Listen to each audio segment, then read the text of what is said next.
N'attendez rien de moins. D'une chose, apprends-en 10 000 autres.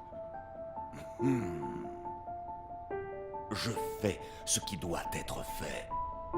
Le devoir est le seul destin que je connaisse. Nulle distraction n'est tolérée. Un long fleuve tranquille.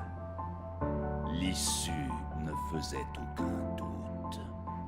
Je te choisis, esprit du dragon.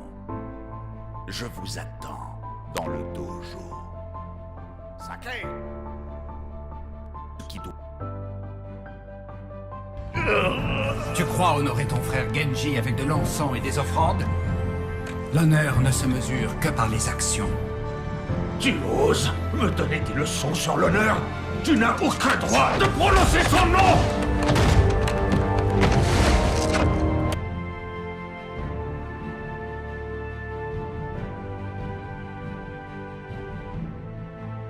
L'histoire de Hanzo. Par la maîtrise de ses techniques d'archer et d'assassin, Hanzo Shimada cherche à se prouver qu'il est un guerrier sans égal. L'histoire de la famille Shimada remonte à plusieurs siècles.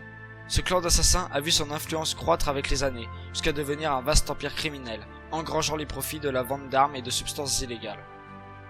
En tant que premier fils du chef de famille, Hanzo avait pour devoir de succéder à son père et de régner sur l'empire Shimada. Il fut formé dès son plus jeune âge pour cette responsabilité, et fit montre de grandes aptitudes pour le commandement et d'un sens inné de la stratégie et de la tactique. Il excellait également dans des domaines plus pragmatiques, les arts martiaux, l'escrime et le tir à l'arc.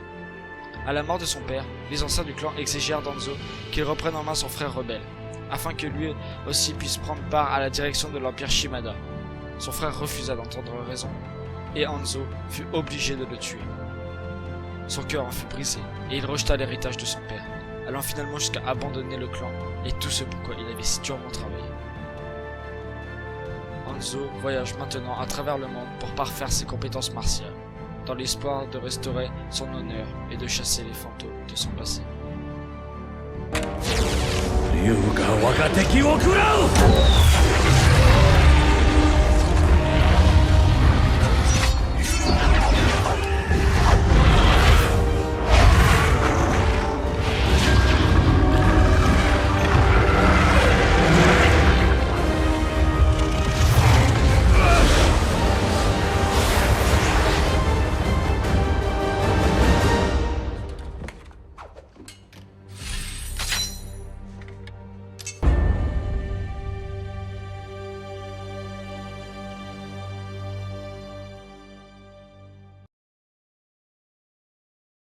Je sais ce que tu penses.